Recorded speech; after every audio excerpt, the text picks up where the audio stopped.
Hi friends, காய்கறி எதுவுமே இல்லாத டைமில் நம்ம ஒரு இன்னும் குழம்பு வைக்கிறதுன்னு யோசிச்சுட்டே நின்றுட்டுருப்போம். அப்போ நமக்கே புரியாது என்னடா குழம்பு வைக்கிறது அப்படின்னு நம்ம யோசிப்போம். அந்த மாதிரி டைமில் ஒரு குழம்பு அந்த மாதிரி டக்குன்னு முடிவு பண்ணி ஒரு குழம்பு வைக்கிறது.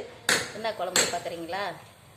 வைக்கிறோம் பாருங்கள். இந்த அதுக்கு தேவையானது பூண்டு, வெங்காயம், தக்காளி, ஒரு கொத்து கருவேப்பிலை, கொஞ்சம் வெந்தயம், கொஞ்சம் கடுகு, சரிங்களா? கொஞ்சம் புளி, கொஞ்சம் மிளகாய். இருங்க, இதை பண்ணுறேன். அதை பார்த்துட்டு நீங்களும் பண்ணுங்க, சரிங்களா? எண்ணெய் காயிட்டோம். எண்ணெய் காய்ஞ்சிச்சு. இதை வருங்க, கடுகும் வெந்தயமும் போட்டிருக்கேன். கடுகு வெந்தயம் வேறு எதுவும் பண்ணல.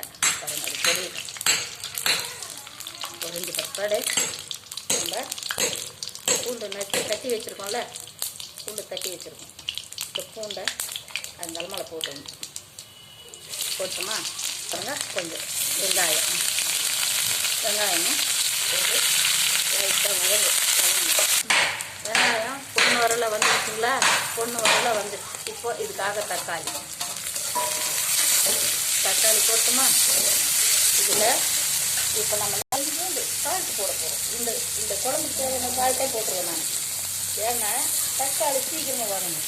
இப்போ பாருங்க, இந்த உப்பு இதுக்கு போதுமானது, சரிங்களா? கொஞ்சம் ஒரு சீட்டுக்கு மஞ்சள் பொடி. அதுக்கு தக்காளி பார்த்திங்களா எப்படி வதங்கிடுச்சு.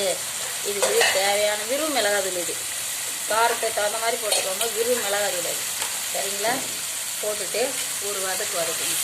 பாருங்க, எப்படி தக்காளி நல்லா குழஞ்சிடுச்சுங்களா? முடிச்சா இப்போ அதை பாருங்கள், புளி. அவ்வளோதான். இது ஒரு குழம்பு.